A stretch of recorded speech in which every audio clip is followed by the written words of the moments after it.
Avanzamos con el mundo ahora de France 24 para traerles toda la actualidad internacional. Yo soy Rodrigo Sedano, acompáñenme ya con los titulares. Empezó este jueves en Bruselas la cumbre de los líderes de la Unión Europea. Los 27 países deben reafirmar su apoyo a Ucrania y acordar el aumento de miles de millones de gasto en defensa. Un contrapeso al cambio de rumbo de Washington en el apoyo a la seguridad europea. Y por videoconferencia apareció también en la cumbre europea el presidente ucraniano Volodymyr Zelensky. El líder insistió en que su país necesita que Europa apruebe un paquete de al menos 5.000 millones de euros para la compra de armas. Y ya son más de 500 los muertos que dejan por tercer día consecutivo los bombardeos de Israel sobre la Franja de Gaza, con los que rompió unilateralmente el alto el fuego. La mayoría de ellos son niños y mujeres. Tan solo hoy Israel mató a unos 91 palestinos. Bueno, con nuestro invitado del día vamos a hablar de la aprobación este miércoles en el Congreso argentino del decreto de necesidad y urgencia que permitirá al presidente Javier Milei firmar un nuevo acuerdo con el FMI, un acuerdo cuyos detalles se desconocen, razón por la que la oposición asegura no lo cumplirá en caso de volver al poder. Vamos a analizarlo en minutos, de momento vamos con las noticias.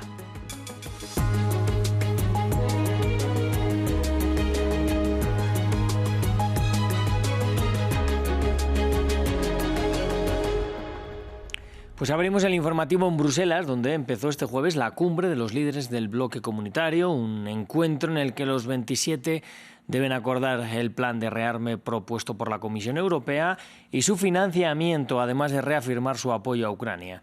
Nos amplía nuestra corresponsal en Bruselas, Esther Herrera. Sí, así es. Los líderes europeos analizarán por primera vez los detalles de este plan de rearme europeo en un momento en que asegura la Comisión Europea, según los servicios de inteligencia de varios Estados miembros, de que Rusia va a seguir siendo una amenaza para la Unión Europea, una amenaza existencial, aún habiendo un acuerdo de paz. En este plan, ya que los detalles se presentaron ayer por la Comisión Europea, los líderes van a analizar, por ejemplo, que el 65% del material bélico que se tenga que comprar a partir de ahora sea de origen europeo. También este instrumento de 150.000 millones de euros en préstamos, financiado gracias al presupuesto europeo, y también propone estas compras conjuntas de armamento, principalmente europeo, con países terceros con los que se tengan acuerdos, pero que aísla de facto a la industria estadounidense. Se trata de un plan que generalmente es muy bien acogido entre los países europeos, pero muchos coinciden en que falta más ambición. Países, por ejemplo, como Grecia o España, están pidiendo que no solo haya préstamos para impulsar esta inversión en defensa, sino que también, por ejemplo, haya subvenciones directas. Por último, los países también van a analizar la cuestión económica, a pesar de la situación tan trascendental que ahora mismo vive la Unión Europea. Insiste que la industria y la competitividad están claramente interrelacionadas. También este impulso de la defensa, porque también tiene efectos económicos. Hoy escucharán a la presidenta del Banco Central Europeo, Christine Lagarde, en que hablará de las próximas perspectivas económicas, entre ellas la cuestión de la inflación y las incertidumbres sobre una futura guerra comercial con Estados Unidos. Y en la cumbre apareció también por videoconferencia el presidente de Ucrania, Volodymyr Zelensky. El líder insistió a sus socios europeos en que su país necesita que se apruebe un paquete de al menos 5.000 millones de euros para compra de armas. A quienes se oponen a que la ayuda siga fluyendo los tildó de antieuropeos, en una clara alusión al presidente húngaro Viktor Orbán, al tiempo que recordó que siguen los ataques rusos sobre su país.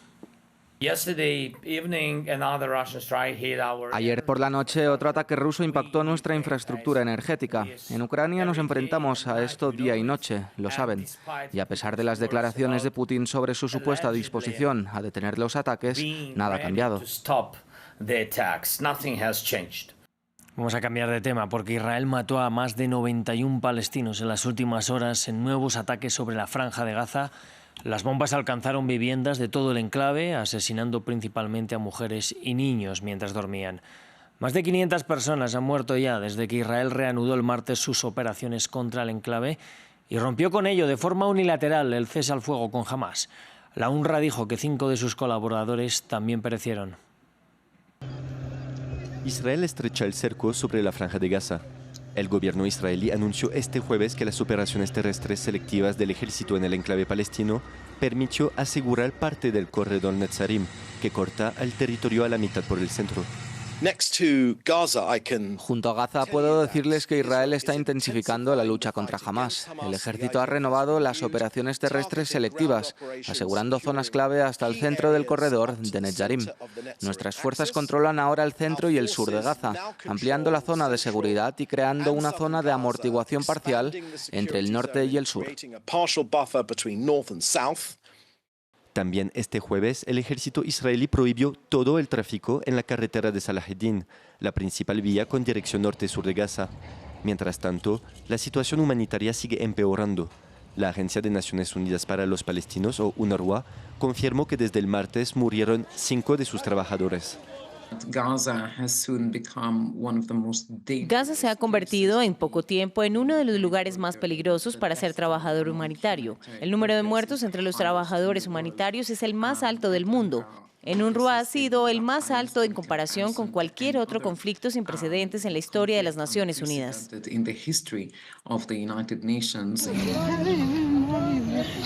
Mientras que los hospitales están saturados por la llegada continua de heridos y muertos civiles. Amor mío, hijo mío, ¿dónde se ha metido? ¿Dónde está mi hijo? Te lo ruego, tráemelo de vuelta. Tráemelo de vuelta para que pueda tenerlo en mis brazos, te lo ruego. A lo que Israel denominó como infierno, Hamás respondió disparando 3 cohetes hacia Israel el jueves, sin causar víctimas. Se trata del primer ataque de este tipo desde que Israel puso fin al alto el fuego. Vamos a seguir hablando de Oriente Medio. Este jueves en Damasco la ministra alemana de Exteriores, Annalena Baerbock, reabrió la embajada de su país en Siria. La sede diplomática fue cerrada en 2012 tras el inicio de la guerra civil y se reabre tan solo 3 meses después de la caída de Bashar al-Assad. La reapertura llega también días después de la matanza de civiles en la zona de mayoría alauita. Ante esto, Baerbock pidió al gobierno de facto que tenga bajo control a las milicias de sus propias filas.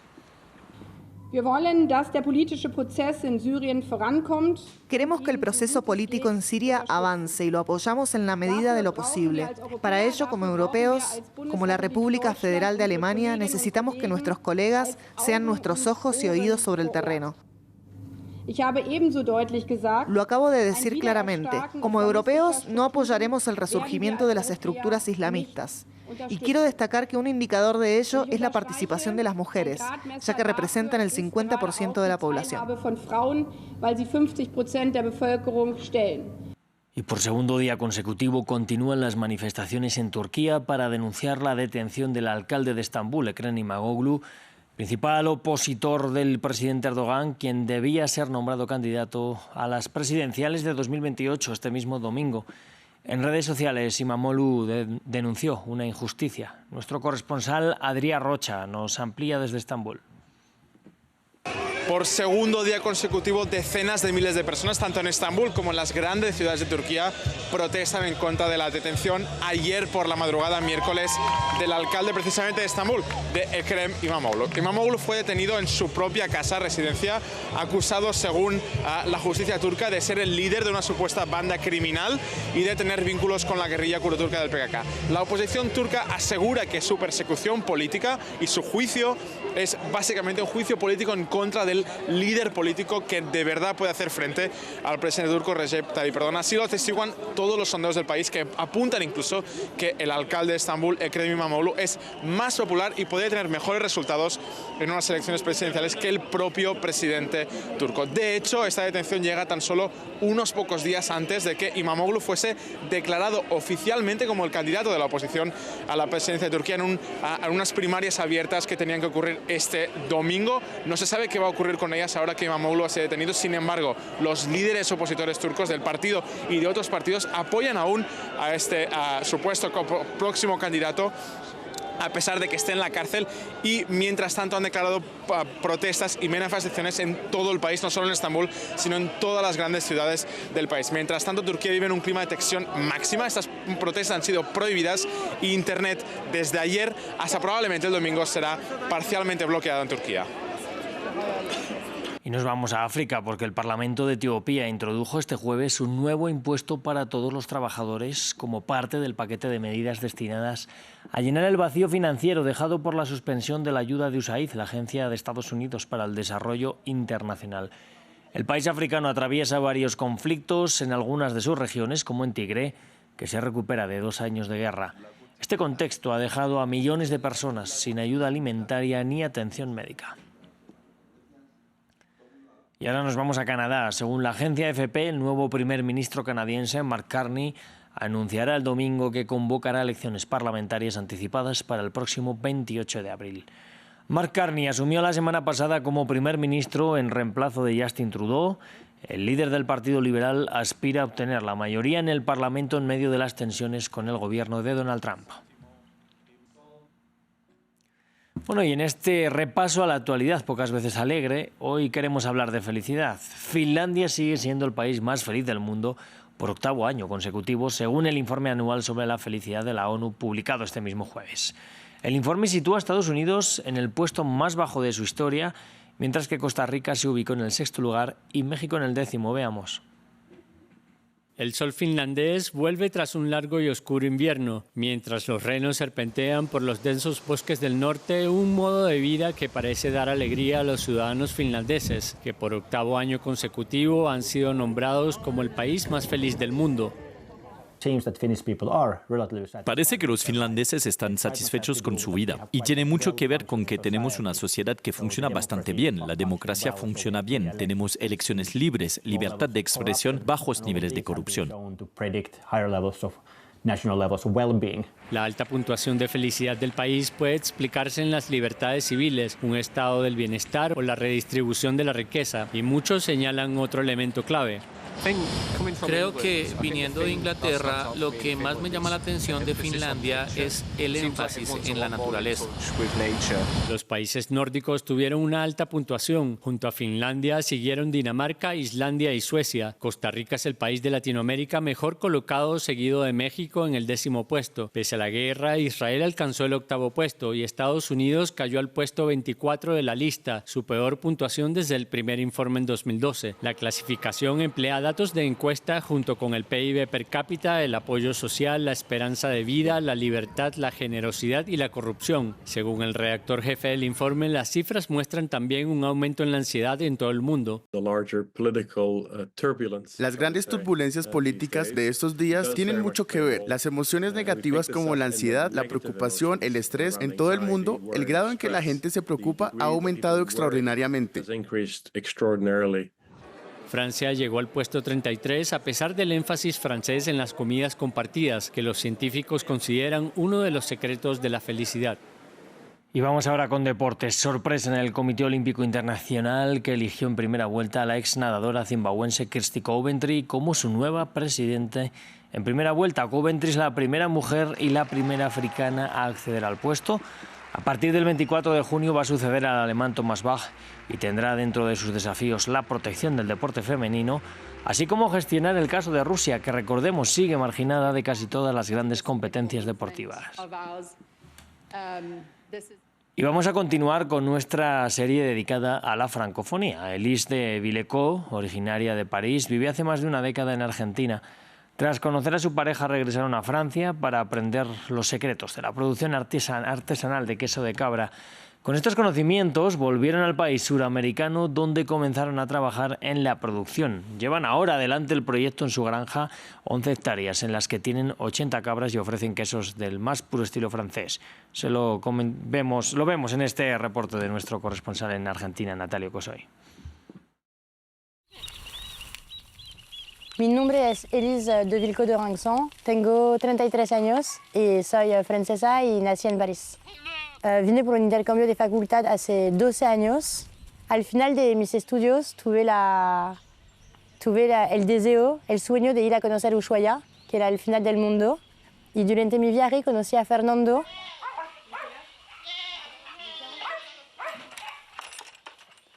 Me pregunta qué más extrañaba de la comida de Francia y respondí el queso fresco de cabra. Entonces era algo que yo quería comer.